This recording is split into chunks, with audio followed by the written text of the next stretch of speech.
Ham.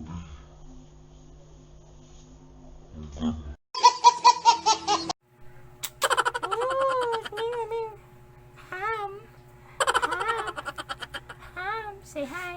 Hi, Ham. Say hi to them, Ham. Ham. So, yon, what is up mga katropa? Panibagong araw, panibagong katarantaduhan na naman mga guys. So, for today's vlog is meron tayong magandang topic na pag-uusapan. Maybe marami sa atin ang mga nabiktima na ng isang So yun, what is up mga katropa? Panibagong araw, panibagong katarantaduhan na naman. Meron na naman tayong isang magandang tripping ngayon guys. Dahil talagang magandang na topic itong pag-uusapan natin ngayon. Alam kong marami ang mga nabiktima ng isang maling mga delivery, yung expectation versus reality mga guys. Diba alam niyo naman yun?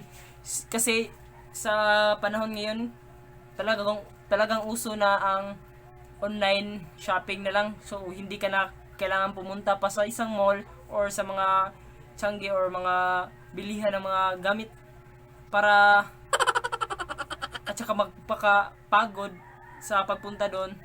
Pwede namang automatic na online na lang at saka i-deliver na sa inyo yung mga orders or mga gusto nyo or mga nabili nyo, di ba? Talagang usong-usog ngayon. Nandiyan ang Lazada, Amazon, Shopee, at saka eBay.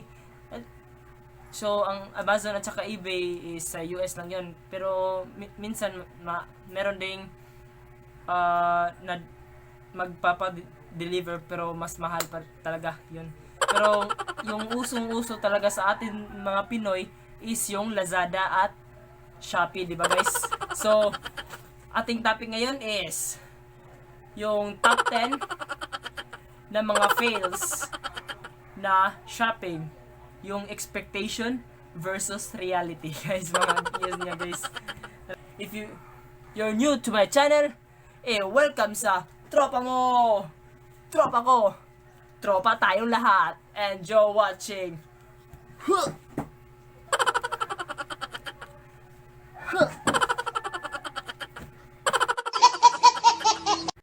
For as long as I live and as long as I love, I will never not think about you. I will never not think about you.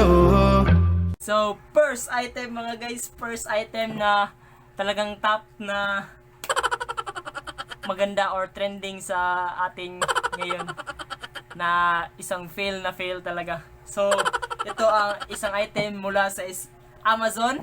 Tingnan nyo naman, talagang ang ganda, ang sexy. Kapag ito yung sinuot mga guys, talagang ang macho-macho mo. Isa itong sleeveless shirt na color gray. Tingnan nyo naman, ang ganda-ganda. Yung body. Ang ganda-ganda, no? So, ito ang kapag in-order mo to, ito ang lalabas at dadating sa inyo. Puwang! Di ba? Kapag sinuot mo yan, para kang nagda-duster.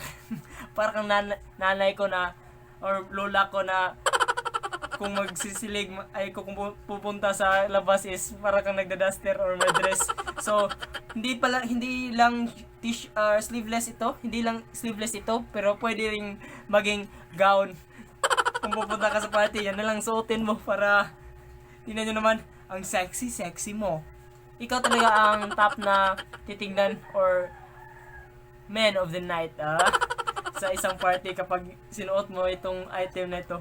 So, talagang yung katawan niya is maganda pero ang shirt niya or yung item niya is talagang worst.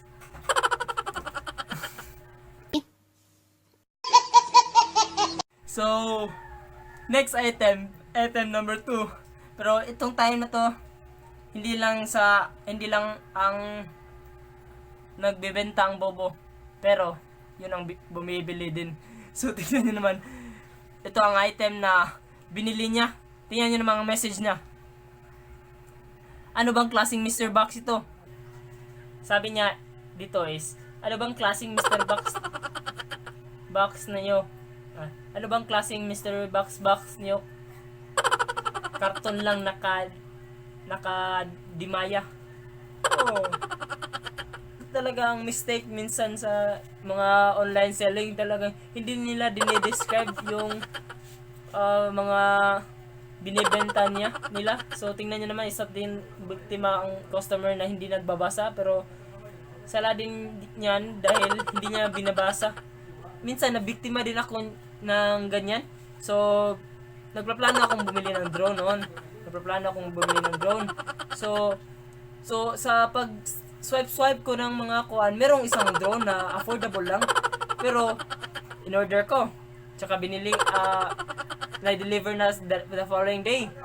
So the next day na kapag ini-receive mo na, tingnan, talagang i-check mo muna yung item, hindi mo muna bubuksan. I-check mo kung kapag ito pa talaga. So chinek ko naman. So pag check ko, bakit ang liit? Ganyan lang kaliit. Pero nasa description pala ng drone na yon. Buti na lang nga hindi ko receive dahil nasa description pala ng drone drone lang kasi ng ay isang item na drone, tsaka yung brand at tsaka yung name kind ng drone niya. So pag receive ko, yan lang talaga, ano yun, micro drone. So talaga high tech. So yun, pag tingin ko, battery lang pala siya. So hindi talaga siya yung drone. Yan yung mistake ng paglalagay ng isang seller sa pag-describe niya sa kanyang binibenta. Kaya minsan magkakamali din tayo. So next for item number 3.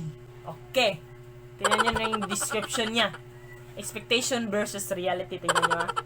Tingnan nyo naman yung item na inisend sa kanya, ay yung item na nasa Lazada. Lazada kasi ito eh. So 204 only. Funny, cute pet, hat, costume, lion hair, main, cat dog, headgear, headwear for Halloween festival party cosplay. So ang ganda niyan. Tingnan niyo naman, ang ganda-ganda. Pero kapag ginamit niya ito sa kanyang bulldog, tingnan niyo, parang naging isang artista din itong bulldog na to eh. Talagang expectation versus reality. Ang ganda-ganda, pero sa pagkuhan, parang naging wig na lang sa kanya. Sa wig sa kanyang aso. So excited pa naman siya dumating yung Lazada order na costume niya. Sana para sa Halloween, gusto niya daw maging lion, kaso naging wig. Thanks admin Lazada, lonely boy, Chupaka, 7 months, tribal son. So tribal sad.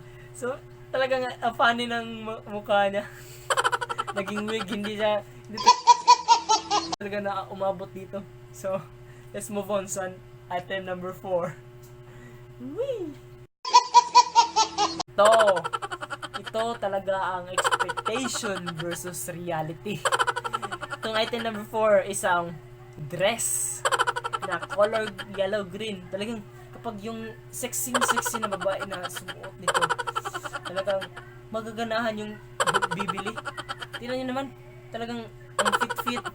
Pero pagdating ng item niya, tingnan nyo naman, plastic lang na isang plastic lang talaga ito eh. Tingnan nyo naman, madi-describe nyo, makakompare nyo naman yung item na itong plastic na ito is parang cloth ito. Plastic talaga. Yan ang fail sa come on, Lazada or mga online sellers. Huwag nyo namang pahiyain ng sarili. So, let's move on sa last item.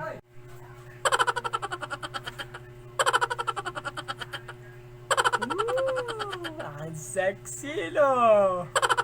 Talagang itong kapag binili mo to is magaganahan yung boyfriend mo. Pero may isang pero. Kapag dumating na ito, siguraduhin mong malaki yung boobs mo. Tingnan na naman. Epic fail talaga kapag flat-chested ka. Pasensya sa mga flat-chested ha, pero yun ang totoo.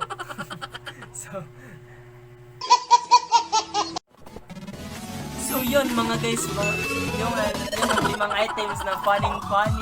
Talagang pag in i-order mo sa isang online shop is talagang madidismaya ka, pero makahappy ka or matatawa ka na lang sa mga nailagay sa inyo or na-deliver sa inyo, di ba? Talagang funny, no? So, sana nagustuhan nyo ang video ko, content ko ngayon, and if you happen to love this video, please like, press that like button, punch that subscribe button, and turn on notification bell below for more videos to come. See you next time mga katropa. Goodbye. Whee! Happy